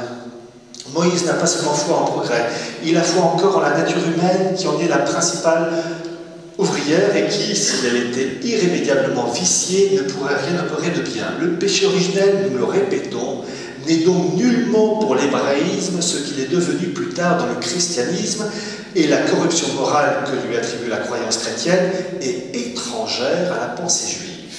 Donc vous pensez bien que le catholicisme est condamné par cette tradition rabbinique. Il n'y a pas de conciliation possible. C'est polythéiste pour eux, la Sainte Vierge, n'en parlons pas, médiateur, oh, quelle horreur, le Christ et le Messie, mais non, nous on l'attend, et le péché originel, enfin bref, vous voyez, donc ce sont deux mondes, donc c'est soit l'un, soit l'autre. J'ai ta peau, tu as la mienne. Depuis 2000 ans, c'est ça. Et là, actuellement, il y a un côté qui penche plus que l'autre. Alors, il faut bien comprendre que l'opposition, et là il parlait du progrès, l'opposition entre le catholicisme et le judaïsme, c'est que le catholicisme, il a d'abord une espérance pour le ciel, alors que le judaïsme, lui, il a une espérance terrestre. Et d'ailleurs, il le dit très bien, Ben Hamozeg, il dit bien que la finalité est terrestre pour rétablir, je cite, le jardin d'Éden. Alors que le jardin d'Éden, c'était au début, avec ensuite le péché d'Adam et la chute. Eux, c'est tout l'inverse. Vous savez, chez eux, c'est l'inversion. Et je vais lire un passage qui est intéressant, très court. La conception juive du progrès, chapitre 3. Ce qui caractérise le judaïsme, c'est qu'au rebours des autres religions, il place la perfection, non pas au commencement, mais à la fin. Telle est en effet la signification de l'ère messianique qui l'attend, car le jardin d'Éden, pour le judaïsme, c'est le Messie qui doit arriver, qui est le couronnement. Donc la signification de l'ère messianique qui l'attend est que nous définissons ainsi la foi en la perfection future, religieuse, morale, sociale et matérielle du genre humain, qui doit avoir son accomplissement dans les temps derniers. C'est intéressant de voir cette idée de progrès et de perfection qu'on voit dans le communisme, l'horizon radieux, mais il faut dire aussi que les fondateurs du communisme sont juifs, et qu'on voit aussi dans la démocratie libérale américaine, réussir le bonheur sur Terre. C'est le même esprit, la réussite sur Terre, du bonheur terrestre. Qu'on puisse réussir la vie terrestre, évidemment, c'est une chose qu'on peut, apprécier, mais ce n'est pas une finalité. Comme disait le Christ, à quoi sert conquérir l'univers, c'est ses points de son âme. Ben là, c'est pareil. C'est-à-dire qu'en fait, il y a deux mondes absolument antinomiques. L'un qui considère le judaïsme que la finalité terrestre, rétablie au jardin d'Éden, le progrès en tout genre, alors que le catholicisme, lui, a une vision beaucoup plus mystique de l'au-delà. Selon toujours Ben Amozeg et la tradition rabbinique qui va avec, le monothéisme, selon les critères du judaïsme, ne peut devenir universel qu'en favorisant l'unité dans la diversité et la diversité dans l'unité. C'est le programme qu'on voyait dans le projet de Constitution européenne en 2005 avec Giscard. Et une chose très intéressante, volonté de pratiquer, de mettre en place dans le cadre du judaïsme une politique universelle avec une reconnaissance des variétés ethniques de la population. Pourquoi? Pour deux raisons. Quand on veut imposer un modèle, plus on subdivise la résistance, plus on arrive à imposer son modèle. Au même titre que pour bien digérer, il faut bien mâcher. Vous allez voir, je vous citais tout à l'heure la thèse de Nathan Feinberg, qui raconte le rôle des naïbrites et, entre autres, président de la Cour suprême des États-Unis en faveur de la protection des minorités juives et par extension à toutes les minorités d'Europe centrale. C'était voulu pour déjà découper en petites parties les États. Et je peux lire ce passage très intéressant.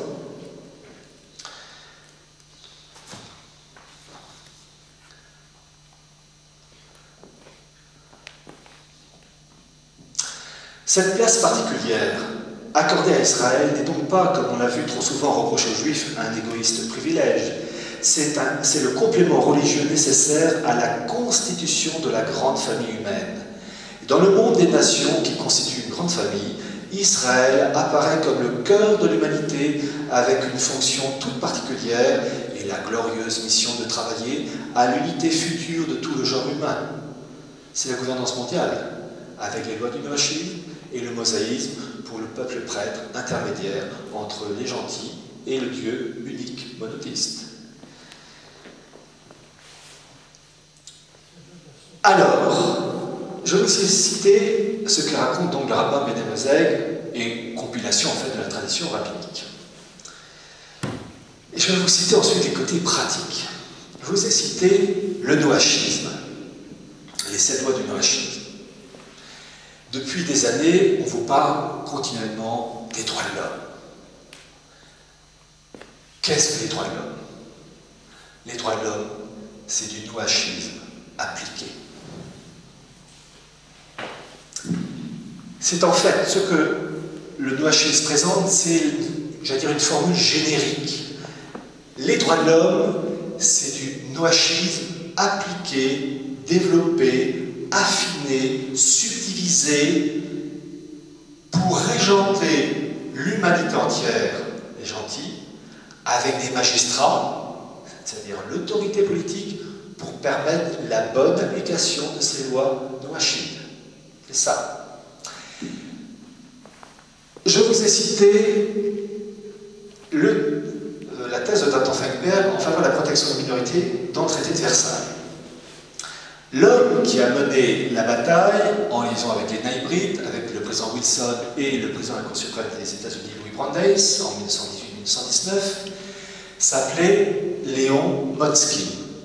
Ce Léon Motzkin a œuvré et réussi avec ses amis au traité de Versailles pour mettre en place dans le cadre de la SDN, la Société des Nations, cette protection des minorités juives, puis ensuite protection étendue à toutes les autres minorités d'Europe centrale.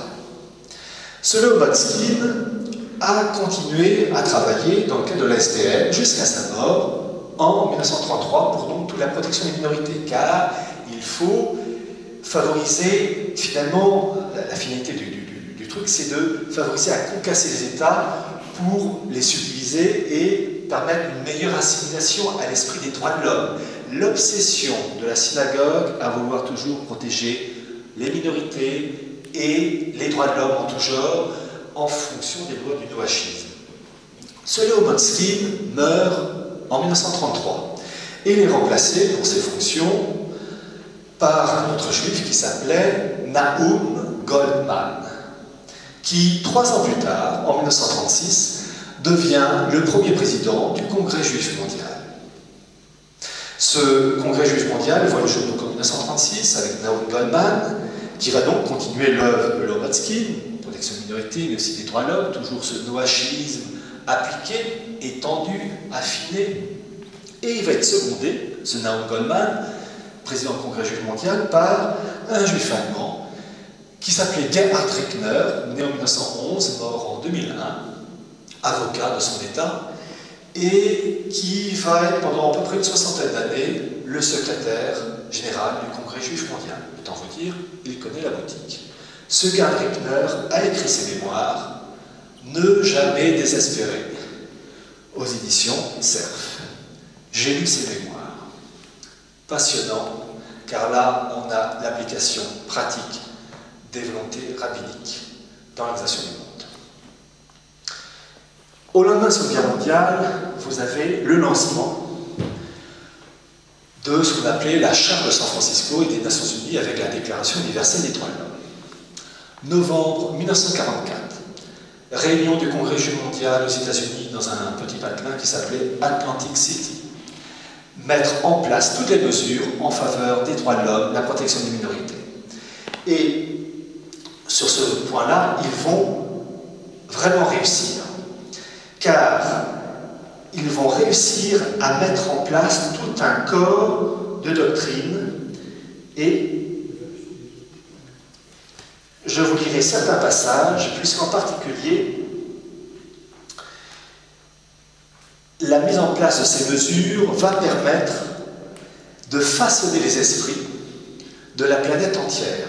C'est très important de voir comment ces projets de structuration des esprits a été décidé dans ces milieux-là, et Gerhard Rickner le dit avec une franchise, je vous dis, là, c'est pas Henri Coston, hein, c'est Gerhard Rickner.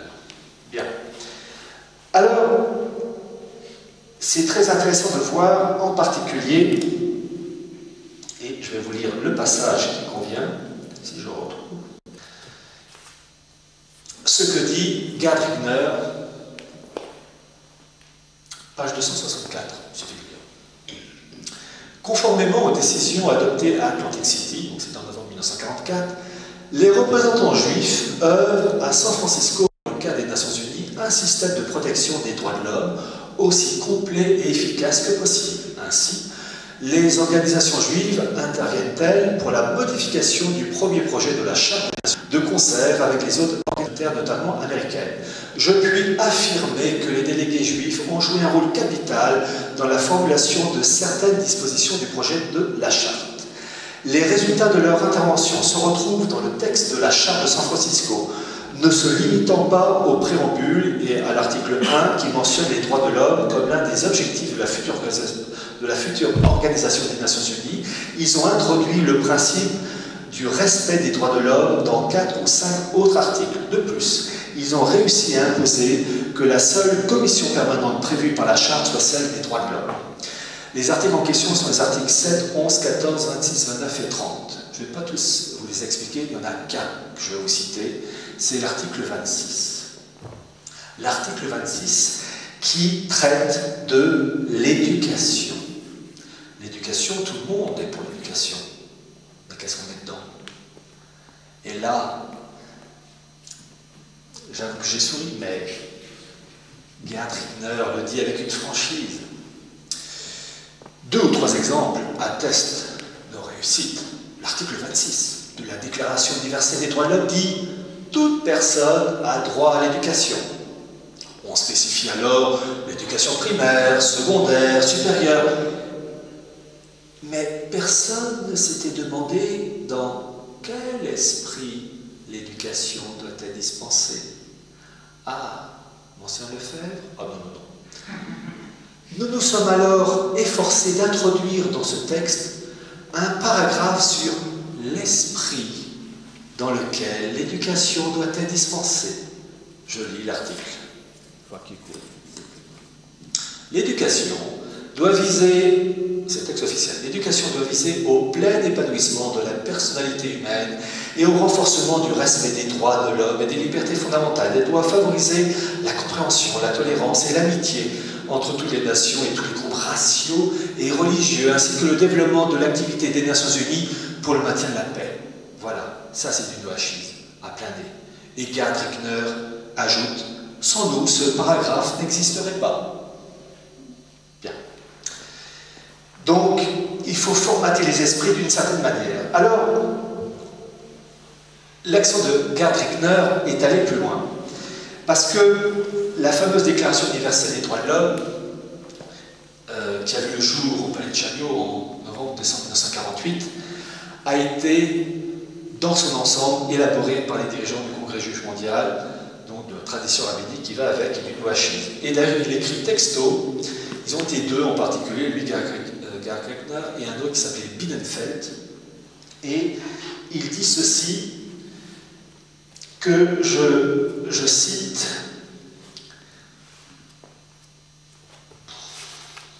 voilà. Lorsque le texte de la Déclaration universelle fut adopté par la Commission des droits de l'homme, il fut transmis à l'Assemblée générale de l'Organisation des Nations Unies pour son adoption finale. Cette délibération eut lieu lors de l'Assemblée générale à Paris en 1948. Binnenfeld, qui était un représentant du Congrès juif mondial, et moi, assistions aussi à cette session. Alors je passe certains passages, comme beaucoup de ceux-ci n'étaient pas très familiarisés, les gens de la Déclaration universelle des droits de l'homme à Paris, comme beaucoup de ceux-ci n'étaient pas très familiarisés avec les problèmes que posaient les différents articles de la Déclaration, nous avons décidé de rédiger un commentaire séparé pour chacun des 10 articles qui nous tenaient particulièrement à cœur.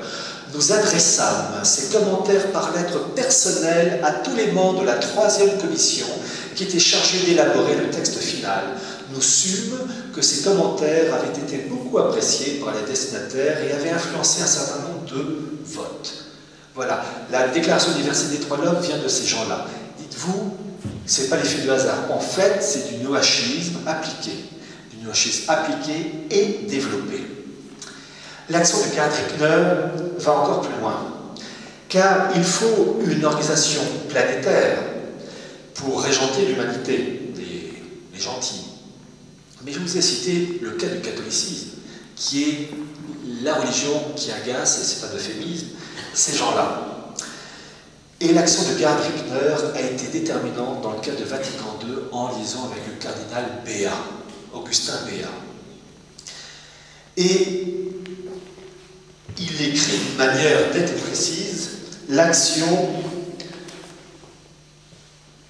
en particulier pour favoriser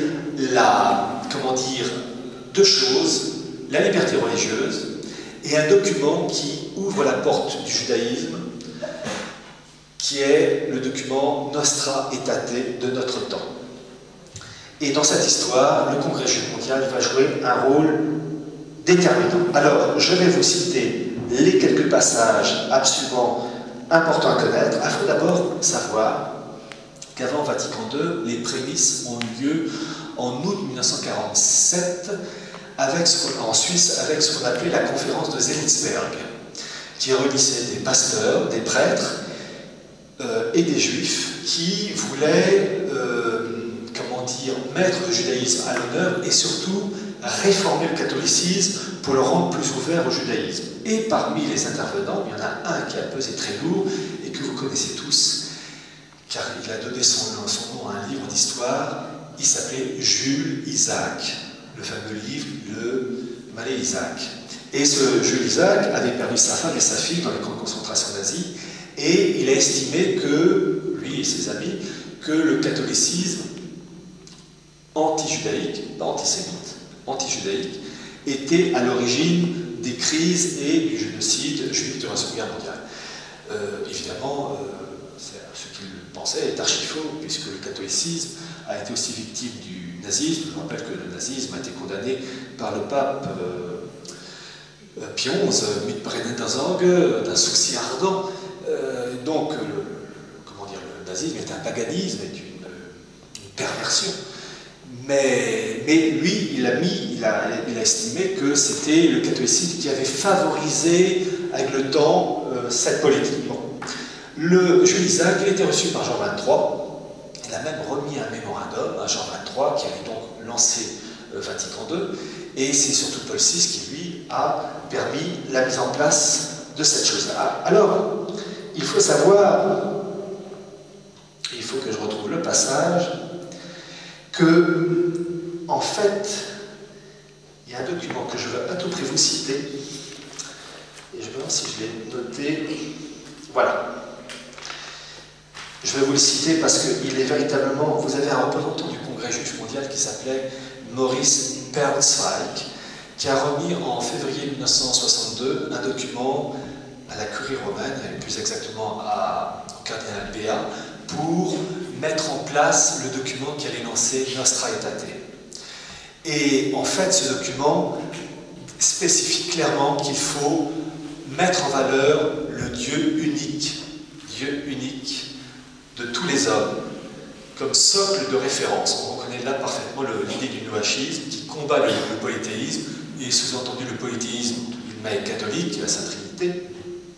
Et je vais vous citer ce passage qui est révélateur. Si je le trouve, voilà.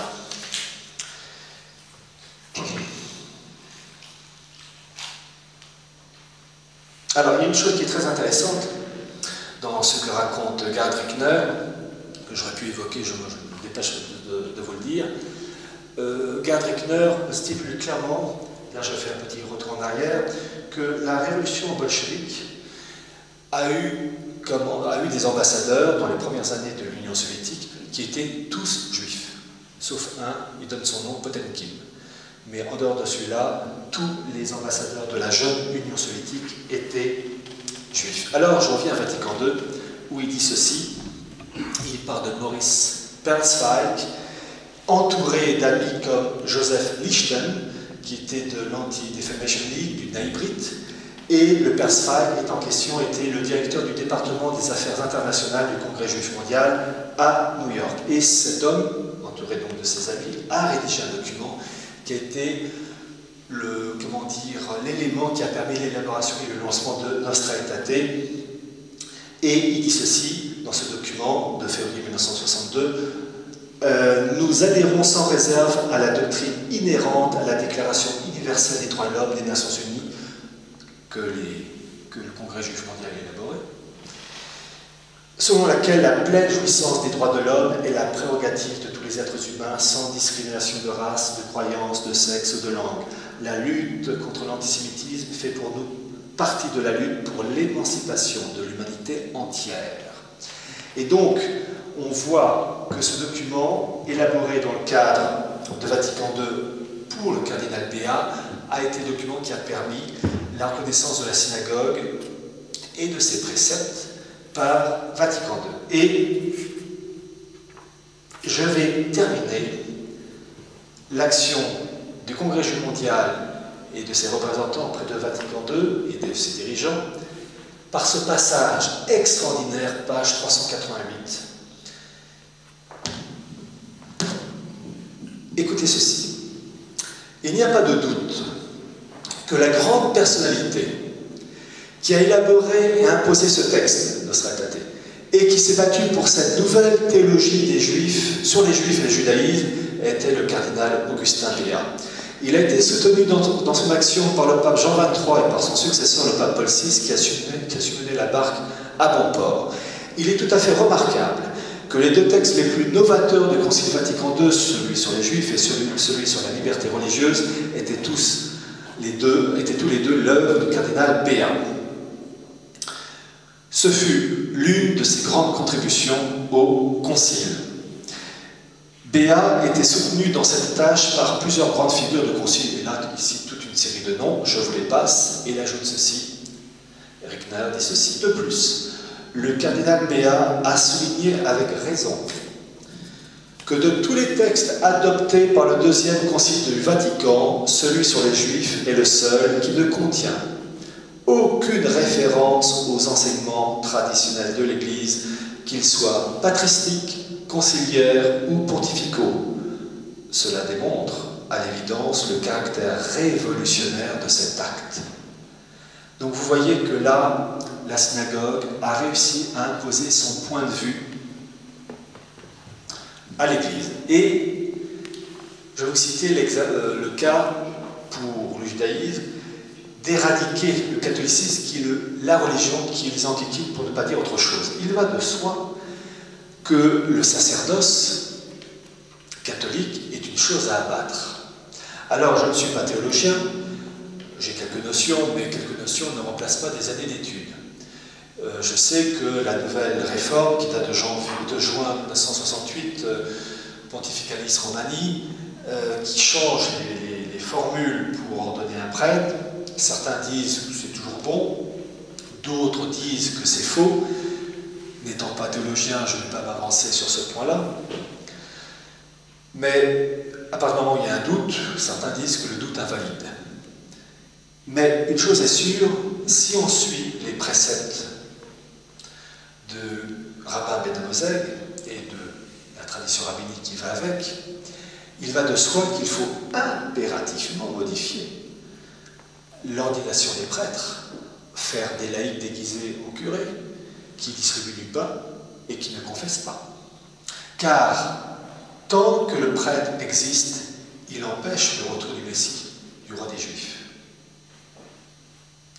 Et donc, je vous disais, je vous citais tout à l'heure le cas de Ben Amozeg disant bien qu'il fallait une uniformisation générale de l'humanité qui soit conforme à l'idéal juif.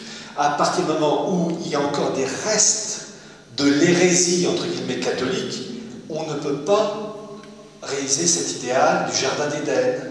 Donc il faut impérativement effacer ce sacerdoce catholique. Et si on est logique avec le rabbin Ben Amozeg, on peut estimer effectivement que depuis juin 68, tous les prêtres qui sont ordonnés, tous les évêques qui sont sacrés, sont de simples laïcs de l'humanité, des catholiques d'Israël, qui, n'ayant que les apparences, n'empêcheront pas la venue du Messie, couronnant l'œuvre de la synagogue. C'est ce qu'on peut dire, surtout que s'ils se sont permis la prière du 23 septembre 2012 pour appeler le Messie, c'est qu'ils estiment que le projet est tellement bien avancé qu'ils peuvent se permettre, il n'y a plus de résistance. Alors, je dirais en particulier qu'il serait bon que les défenseurs du catholicisme, Fraternité Saint-Pédis, les prêtres, les évêques, parlent à leurs fidèles des méfaits, dénoncent les méfaits du Noachi, expliquent les origines et les conséquences, et que d'une certaine manière, ce serait un excellent test pour faire le tri parmi ces religieux. Ceux qui ne font pas la chose parce que ça ne les intéresse pas, parce que c'est pas parce qu'on est religieux qu'on est intelligent, il y en a qui ne sentent pas et qui ne comprennent pas, eux seront les idiots du système. Puis il y a ceux qui comprennent, mais qui ne veulent pas en parler, eux, c'est livré. Et c'est une manière irréfutable de faire distinction entre ceux qui sont vraiment les défenseurs de la cause catholique et ceux qui ne le sont pas, même s'ils prétendent le faire. Et croyez-moi, c'est bien mieux de dénoncer les méfaits du noachisme que de parler des chaînes à gaz. Parce que là, le noachisme, c'est le cœur nucléaire de la chose. Tout ce qu'on voit actuellement, quand je vous parle du bloc européen, du bloc nord-américain, du bloc euro-atlantique, de ce qui se passe au Proche-Orient, de ce qui se passe avec la crise financière, ce ne sont que des outils pour basculer vers le monde nouveau voulu par ces élites de la synagogue en faveur du Jardin d'Éden.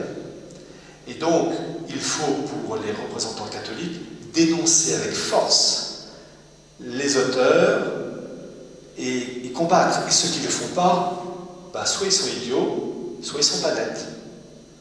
Et c'est le meilleur moyen de savoir qui est avec qui.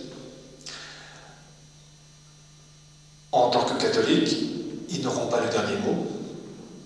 On a la certitude que les portes de l'enfer ne prévaudront pas contre l'Église, car l'aspect géopolitique qu'on évoque toujours par des faits matériels a un fond religieux, et j'estime qu'on est arrivé à un point où il y a un compte à rebours qui a commencé. Alors là, vous donnez une date, sûrement pas, personne ne le sait, mais les choses vont se décanter assez rapidement. Il s'agit d'être solide nerveusement pour tenir le choc, parce que je pense qu'on passera un mauvais quart d'heure, mais le renouveau est assuré pour les survivants. Merci.